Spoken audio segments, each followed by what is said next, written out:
नमस्कार विद्यार्थी मित्रांनो. कोरोनाच्या या संकट काळात आपण घरी राहून मराठी विषयाचा अभ्यास करतो आहे आणि आजच्या या तासिकेमध्ये आपण इयत्ता 6वीच्या मराठीच्या पुस्तकातील आपले परमवीर हा पाठ पाहणार आहोत. हा पाठ आपण 2 भागामध्ये पाहणार आहोत.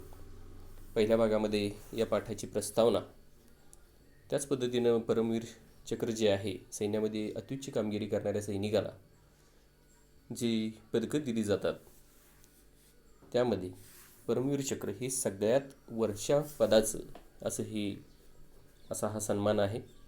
आणि त्या परमवीर चक्राविषयीची माहिती या पहिल्या भागामध्ये आपण पाहणार आहोत. परमवीर चक्र काय आहे, ते कसं तयार झालं, ते कुणी तयार केलं, याविषयीची थोडीशी माहिती आणि त्याचबरोबर थोडंसं इंद्रवज्र म्हणजे स्वर्गाचे जे अधिपती असतात इंद्र, त्यांच्या हातात जे एक शस्त्र असतं त्याला इंद्रवज्र असं म्हटलं जातं. त्याविषयीचीही माहिती थोडीशी या पाठामध्ये आलेली आहे. याचीही माहिती आपण या पाठामध्ये पाहणार आहोत.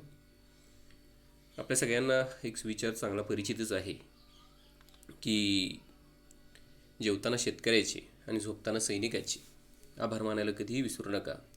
कारण ज्याच्यामुळं आपल्याला अन्न मिळतं तो अन्नदाता शेतकरी, आणि ज्याच्यामुळं आपलं जीवन सुरक्षित आहे तो म्हणजे आपल्या देशाचे सैनिक. यांच्याविषयी खरोखरच आपल्या मनामध्ये कृतज्ञतापूर्ण भाव असलाच पाहिजे.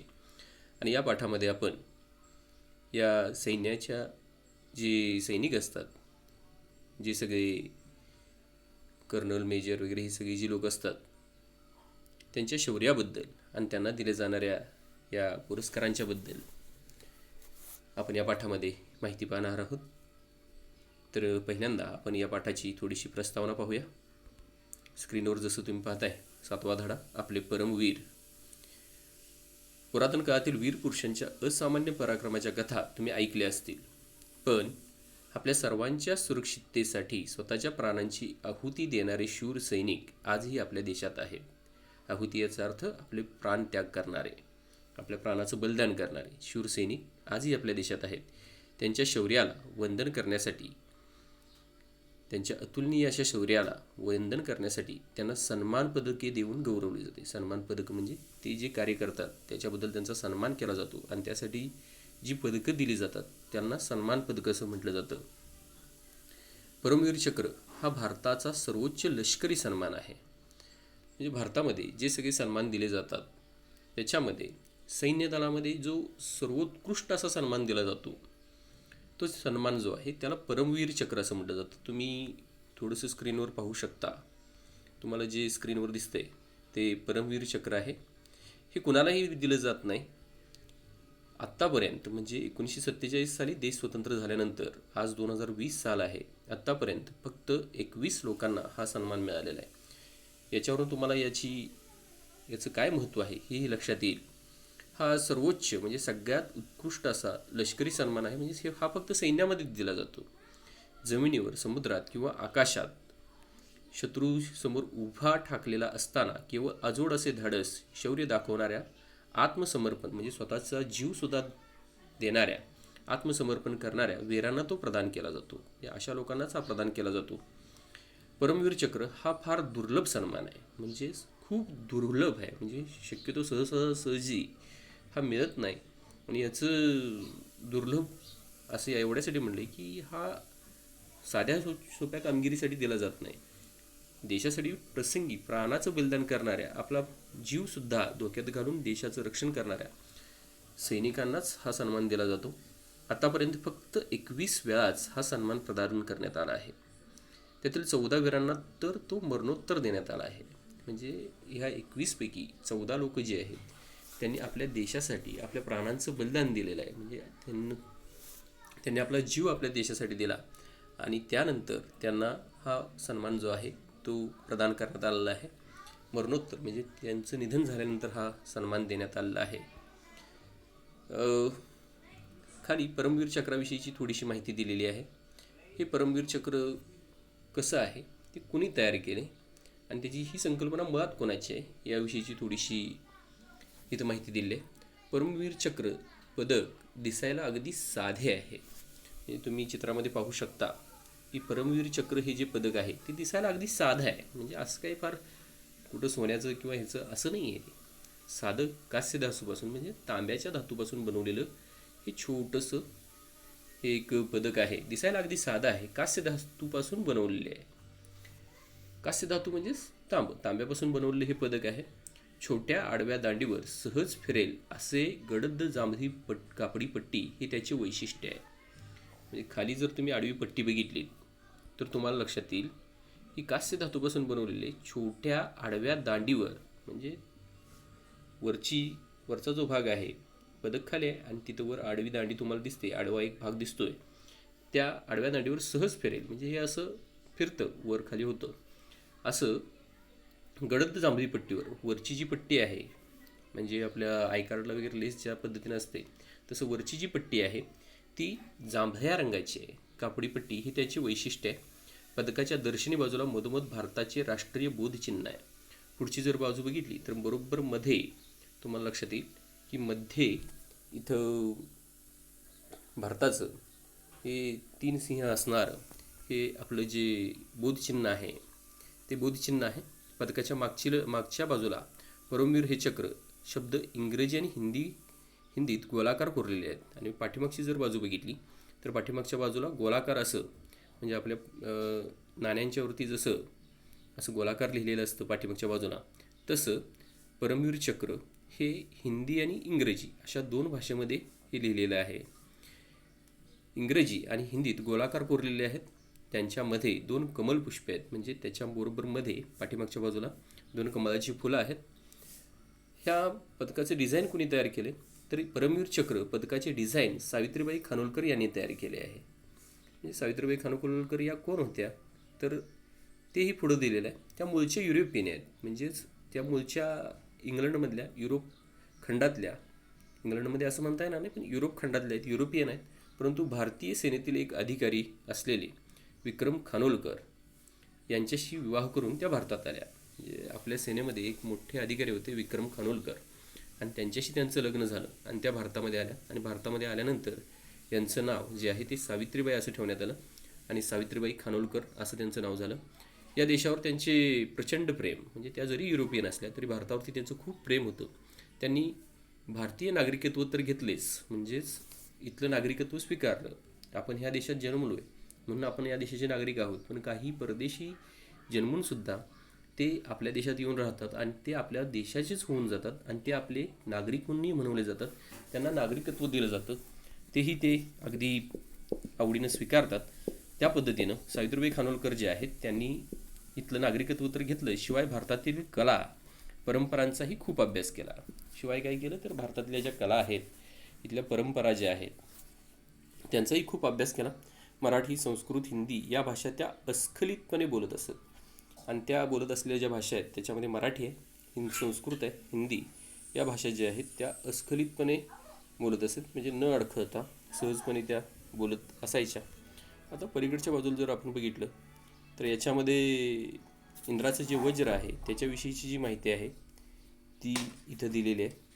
इंद्रवज्र म्हणजे विजेचा कडाडणारा प्रहार. आता इंद्रवज्र हे काय आहे तर स्वर्गाचा जो अधिपती आहे इंद्र, आपण टी व्हीवरती ज्या मालिका लागतात त्याच्यामध्ये ज्या पौरातन म्हणजे जुन्या काळातल्या ज्या मालिका आहेत रामायण महाभारत यासारख्या, त्याच्यामध्ये इंद्र ही एक देवता दाखवली जाते, हा एक देव दाखवला जातो आणि हा स्वर्गाचा हा राजा आहे. आणि त्या इंद्रवज्र म्हणजेच विजेचा कडाडणारा प्रहार आहे. आता इंद्रवज्र म्हणजे काय तर इंद्राच्या हातामध्ये जे एक आयुध दिलं जातं त्याला इंद्रवज्र असं म्हटलं जातं. आणि हा इंद्रवज्र म्हणजे विजेचा कडाडणारा प्रहार आहे. प्रहार याचा अर्थ अगदी खूप आघात करणारा. म्हणजे जे पावसाच्या दिवसामध्ये आकाशामध्ये जशा विजा कडाडतात तसा कडाडणारा हा एक प्रवाह आहे. हे एक अजोड म्हणजे ह्याला कुठेही जोड नाही. आता अजोड आणि जोड याचा अर्थ एकमेकाला जोडलेलं असलेलं आणि अजोड याचा अर्थ कुठेही जोडलेलं नसलेलं. अजिंक्य म्हणजे ज्याला जिंकता येणार नाही असे शस्त्र समजले जाते. म्हणजे ह्याला कोणीही जिंकू शकत नाही असं हे एक शस्त्र हे समजलं जातं. दधीची ऋषीच्या परमोच्च त्यागामध्ये हे शस्त्र अमोघ झाले आहे. म्हणजे ज्याची तुलना दुसऱ्या कोणाशीही करता येणार नाही असं हे शस्त्र अमोघ म्हटलेलं आहे. असं हे शस्त्र तयार झालं. दधीची ऋषींच्या परमोच्च त्यागामध्ये, दधीची नावाचे एक जुन्या काळामध्ये खूप ऋषी होते. त्यांनी आपल्या तपश्चर्येनं आपल्या शरीरामध्ये खूप अशी शक्ती साठवली होती आणि त्यांनी त्यांची जी हडं आहेत, त्यांचा जो छातीचा पिंजरा किंवा पाठीमागच्या कणे, पाठीचा जो कणा आहे, ह्या सगळ्या सापळा म्हणजे थोडक्यात इंद्राचं वज्र आहे. आणि त्याविषयीची इथं थोडीशी कथा इथं दिलेली आहे. हे अमोघ आहे, म्हणजे याला कोणाशीही तुलना करता येणार नाही असं हे अमोघ शस्त्र निर्माण झालं. इंद्रवज्र कसे तयार झाले त्याविषयी एक दंतकथा म्हणजेच परंपरागत सांगितली जाणारी एक गोष्ट, म्हणजे काल्पनिक कथा आहे दंतकथा. ह्याचा दंतकथा अशी की हजारो वर्षापूर्वी एका राक्षसाने जगातले सगळे पाणी पळवून नेले. म्हणजे खूप हजारो वर्षापूर्वी एक राक्षस होता आणि त्यानं काय केलं तर जगातलं सगळं जे पाणी आहे ते पळवून नेलं. आणि निष्पाप माणसे पाण्या वाचून तडफडू आणि मरू लागली. आता पृथ्वीवर राहणारी ज्यांनी काही कोणाचंही वाईट केलेलं नाही त्याला निष्पाप असं म्हणतात. ती निष्पाप माणसं पाण्या वाचून तडफडू, म्हणजे पाणी न मिळाल्यामुळं ती तडफडायला लागली आणि मरू लागली आणि त्यात ती मरायला लागली. या राक्षसावर कोणत्या साध्यासुध्या शस्त्राचा परिणाम होईना. आणि हा जो राक्षस आहे त्याच्यावरती कोणत्याच साध्यासुध्या, म्हणजे अगदी साध्यासुध्या शस्त्राचा काही परिणाम होईना. मग ते लाकडाचे असो नाहीतर धातूचे.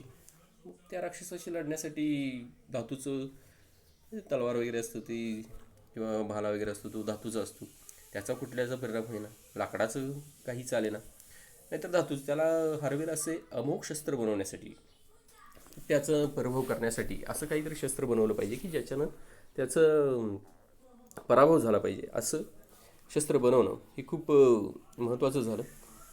आणि मग काहीतरी दिव्य पदार्थ हवा होता. दिव्य म्हणजे असं काहीतरी वेगळं, असं भव्य, असं दिव्य, म्हणजे असं काहीतरी खूपच शक्तिशाली, दिव्य याचा अर्थ पदार्थ हवा होता. तो कुठे मिळणार असा प्रश्न सगळ्यांना पडला. मग दधीची ऋषींच्या हाडामध्ये असे दिव्य सामर्थ्य होते. आता दधीची ऋषी जे आहेत ते एक तपस्वी ऋषी होते आणि त्यांच्या हाडांच्यामध्ये हे एक असं दिव्य, म्हणजे अगदी खूपच शक्तिशाली असं सामर्थ्य होतं. आणि दधींच्या ऋषींचे मानसिक सामर्थ्यही तेवढेच मोठे होते. आणि हे जे ऋषी आहेत त्यांचं मनाची जी शक्ती आहे ते सुद्धा तेवढीच मोठी होती. लोकांच्या कल्याणासाठी त्यांनी स्वतःच आपल्या प्राणांची आहुती दिली. मग आता जर आपण आपली हाडं जर दिली आणि त्यानं जर असं काही शस्त्र तयार होऊ शकत असेल आणि त्यानं जर लोकांचं कल्याण होऊ शकत असेल तर काय अडचण आहे. म्हणून त्यांनी स्वतःच्या प्राणांची आहुती दिली, म्हणजे स्वतःचा जीव त्यांनी सोडला. आणि मग कारण का त्यांची हाडं काढून घेण्यासाठी त्यांचा जीव जाणं महत्त्वाचं होतं. आणि त्यामुळं मग त्यांनी स्वतःच आपल्या प्राणांची आहुती दिली, मग स्वतःच आपला जीव सोडला आणि आपल्या अस्थींचे दान केले. आणि मी मेल्यानंतर ही जी हाडं आहेत ती याच्यापासून असं शस्त्र तयार करा असं सांगितलं आणि ते दान दिलं. या अस्थीतून तळपणारे इंद्रवज्र तयार झाले आणि ह्यातनं मग तळपणारं अगदी तेजस्वी, विजेच्या लखलखीसारखं, विजेच्या ताकदीसारखं असं इंद्रवज्र तयार झालं. राक्षसांचे निर्दालन झाले, म्हणजे राक्षसांचा नाश झाला. आणि मग नदीच्या ऋषींच्या अस्थीमुळे इंद्रवज्राला सामर्थ्य मिळाले. मात्र एवढं सगळं झालं, तो राक्षस मिळाला, परत सगळं पाणी या जगाला मिळालं, हे सगळ्या गोष्टी जरी झाल्या तरी हे सामर्थ्य कुणामुळे मिळालं तर दधीची ऋषी जे होते त्यांच्या अस्थीमुळे, म्हणजे त्यांच्या शरीरातली जी हडं आहेत त्याला अस्थी असं म्हटलं जातं. त्या अस्थींमुळे इंद्रवज्राला सामर्थ्य मिळाले. तसेच अमोघ सामर्थ्य भारतीय सेनेला मिळते. अमोघ म्हणजे तेवढीच शक्ती जी आहे ते सामर्थ्य भारतीय सेनेला मिळते, ते या परमवीरांकडून. आत्तापर्यंत हे असे परमवीर चक्र मिळालेले जे 21 जे सेनादलातील एक शूरवीर असे सैनिक आहेत त्यांच्यामुळं या आपल्या सगळ्या सैन्याला ही प्रेरणा मिळते. कारण का ह्यांनी केलेल्या त्यागामुळेच आपला देश अजूनही सुरक्षित आहे. सगळेच सैनिक आपल्या देशासाठी अहोरात्र झटत असतात. त्याच पद्धतीने हे परमवीरसुद्धा त्यांच्या शौर्यातून, त्यांच्या अत्युच्च अशा बलिदानातून ही शक्ती जी आहे ती आपल्या सैन्याला मिळते की आपल्या देशासाठी लढणारे हे सगळे जे सैनिक आहेत त्यांनी खूप असे परिश्रम जे आहेत ते इथं घेतलेले आहेत. असा हा पहिल्या भागामध्ये आपण याची थोडीशी प्रस्तावना बघितलेली आहे. पुढच्या भागामध्ये आपण आपल्या देशातले जे 21 महान परमवीर कोण आहेत त्यांच्याविषयीची माहिती बघणार आहोत. आणि त्यातीलच एक फ्लाइंग ऑफिसर निर्मलजीत सिंग शेखा, त्यांचा क्रमांक आहे 10,877 FPPVC, स्क्वॉड्रन नंबर 18 दी फ्लाइंग बुलेट्स यांच्याविषयीची माहिती जी आहे ती आपण पुढच्या पाठामध्ये पाहणार.